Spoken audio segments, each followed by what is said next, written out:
আজকে আমি তোমাদের সাথে শেয়ার করব খুব সহজভাবেই এই রুই মাছের ঝালের রেসিপি, যেটা তোমরা খুব সহজেই বাড়িতে বানিয়ে নিতে পারবে। হ্যালো বন্ধুরা, তোমরা সবাই কেমন আছো? আশা করছি তোমরা সবাই খুব ভালো আছো, আর আমিও খুব ভালো আছি। কালকের ব্লগে তোমরা দেখেছিলে যে আমি রুই মাছ কিনেছিলাম, আর সেটা কালকে ভাজাই করেছিলাম, আর বলেছিলাম বাকি রেসিপি আমি পরে তোমাদের সাথে শেয়ার করব। তো চলো আজকের ভিডিও শুরু করা যাক। প্রথমেই তোমরা নুন আর হলুদ দিয়ে মাছটাকে খুব ভালোভাবে ভেজে তুলে নেবে। তারপর আমি এখানে আদা আর জিরে প্রথমে বেটে নেবো।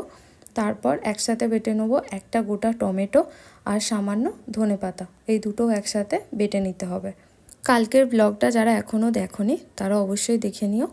আর দেখো এখানে টমেটো আর ধনেপাতা মিক্স করা হয়ে গেছে। এবার আমি বাকি জিনিসগুলো কেটে নেব।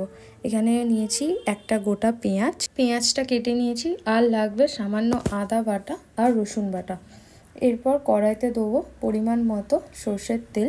তেলটা গরম হয়ে গেলে এবার এতে দিয়ে দেবো আগে থেকে কেটে রাখা পেঁয়াজটা দেওয়ার পর খুব ভালোভাবে 3 থেকে 4 মিনিট এটা খুব ভালোভাবে ভেজে নিতে হবে।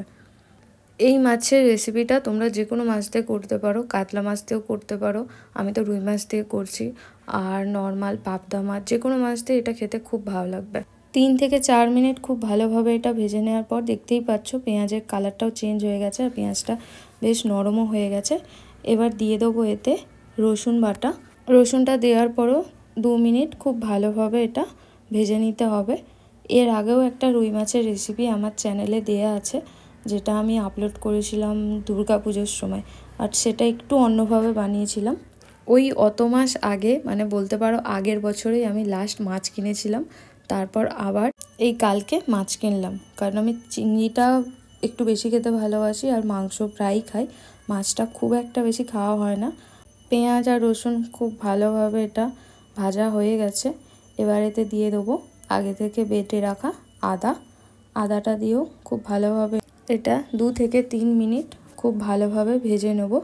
এরপর এতে দিয়ে দেবো আগে থেকে বানিয়ে রাখা পেঁয়াজ আর ধনেপাতার পেস্টটা, যেটা বানিয়ে রেখেছিলাম, সেটা এবার এতে দিয়ে দেবো। এটা দেওয়ার পর সব কিছু খুব ভালোভাবে মিক্স করে নিতে হবে, আর তারপর ততক্ষণ ভাজতে হবে যতক্ষণ না পর্যন্ত মশলা থেকে তেলটা আলাদা হয়ে যায়। মিডিয়াম হিটে এটা খুব ভালোভাবে কষিয়ে নিতে হবে। 3 থেকে 4 মিনিট মিডিয়াম হিটে এটাকে খুব ভালোভাবে কষানো হয়ে গেছে। দেখতেই পাচ্ছ মশলা থেকে তেলটা পুরোপুরি আলাদা হয়ে গেছে।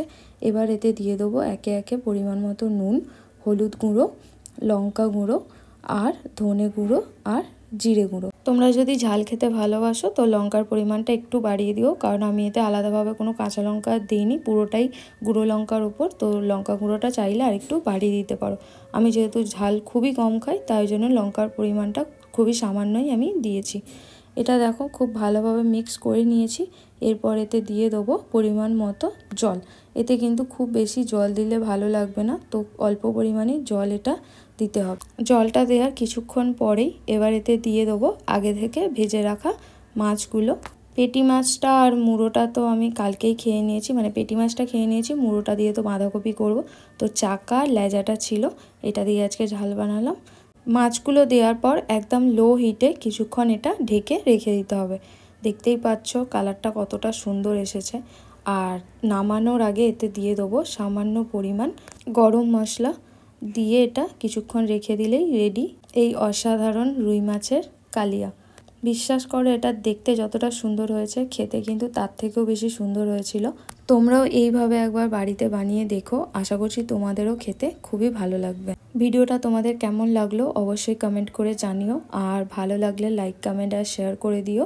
সবাই ভালো থেকো, সুস্থ থেকো, আরও খেতে থাকো। দেখা হচ্ছে তোমাদের সাথে নেক্সট ভিডিওতে। টাটা।